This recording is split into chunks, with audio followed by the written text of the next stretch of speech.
Banyak banget contoh pria yang bijaksana yang dalam mengambil keputusan bukan hanya dilihat dari benar dan salah, tapi dari baik dan buruknya. Dalam hal percintaan, tentu ini sangat diperlukan dalam sebuah hubungan atau komitmen, karena kebijaksanaanlah yang akan membuat lu mampu melihat sesuatu dengan lebih baik. Kalau misalkan lu ngelihat channel-channel YouTube lain, mereka yang membagikan trik-trik dan tips bagaimana caranya meluluhkan hati wanita, membuat wanita tertarik, itu sifatnya temporary, bro. Artinya dalam sebuah personality tidak ada yang namanya trik. Trik itu kan sifatnya manipulatif.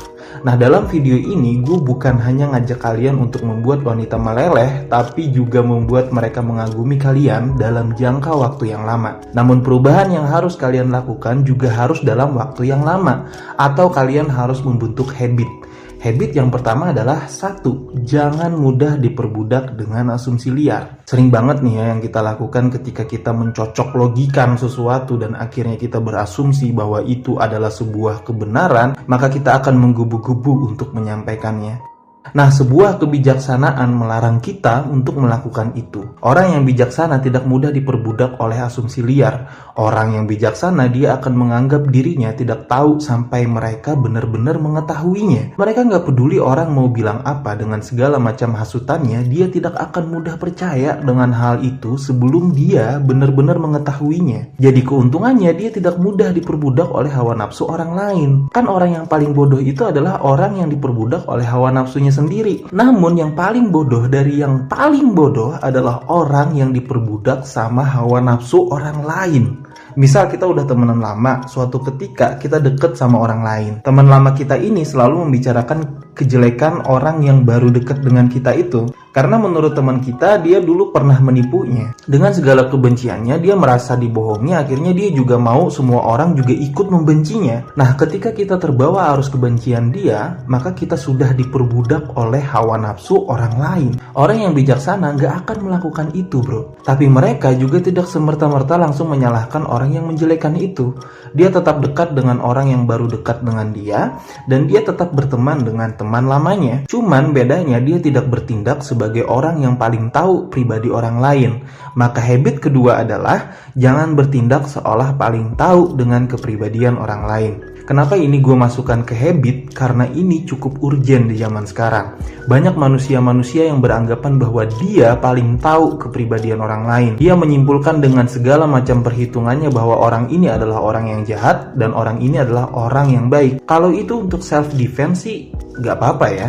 Maksudnya untuk membuat kita lebih berhati-hati dalam mempercayai seseorang ya gak masalah. Tapi untuk langsung memvonis dan menyebarkan asumsi liar kita kepada orang lain bahwa dia ini orang jahat, itu nggak bijaksana. Walaupun lu membawa bukti yang benar bahwa dia salah, bahwa dia adalah orang yang jahat. Kalau kita hanya berpatokan dengan benar dan salah, maka kita akan mudah percaya dan mudah tergiring dengan kebencian orang lain. Tapi kalau kita berpegang dengan kebijaksanaan yang juga mempertimbangkan tentang baik dan buruknya, maka kita akan membenci tindakan jahatnya, bukan membenci orangnya yang orangnya suatu saat nanti akan berubah. Maka habit yang ketiga adalah percayalah bahwa tidak ada orang yang jahat, yang ada hanyalah orang yang berperilaku jahat.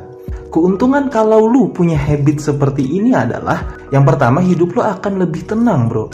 Karena nggak ada orang yang hidupnya tenang dengan kebencian.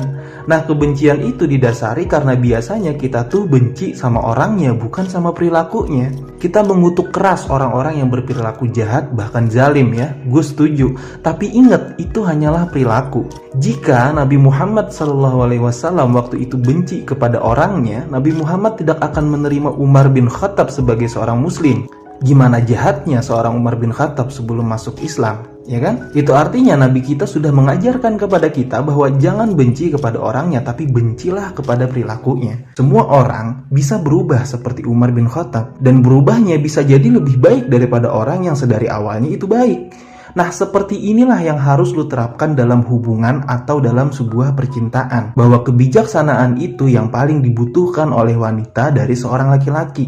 Karena manusia adalah tempatnya salah, dan wanita dengan segala keunikannya, dengan segala egonya, dengan semua kode-kodenya, dengan sifat kekanak-kanakannya, dengan sifat capernya, dengan semua emosinya yang mengandalkan sebuah rasa, mereka tentu membutuhkan pria yang bijaksana, yang mampu melihat substansi dalam sebuah kesalahan, yang bukan hanya berpatokan kepada benar dan salah, tapi pria yang bijaksana mampu melihat kenapa pasangannya berperilaku seperti itu dan ini. Ya, jika kalian masih berpatokan dengan prinsip-prinsip high value man yang ada di channel-channel YouTube, maka perempuan dengan sifat yang gue sebutin di atas tadi, kalian bakal tinggalin kan? Ngapain bro gitu, wanita seperti itu dipertahankan segala macam gitu. Tapi pria yang bijaksana mampu melihat kebaikan dari beberapa sifat kewanitaan yang udah gue sebutin tadi. Karena sejatinya cinta itu mampu merubah seseorang dari yang buruk menjadi yang baik. Dan juga sebaliknya mampu mengubah orang baik menjadi orang yang jahat. Apa yang mampu menetralkan itu? Itu adalah sebuah kebijaksanaan bro. Semangat para pejuang cinta.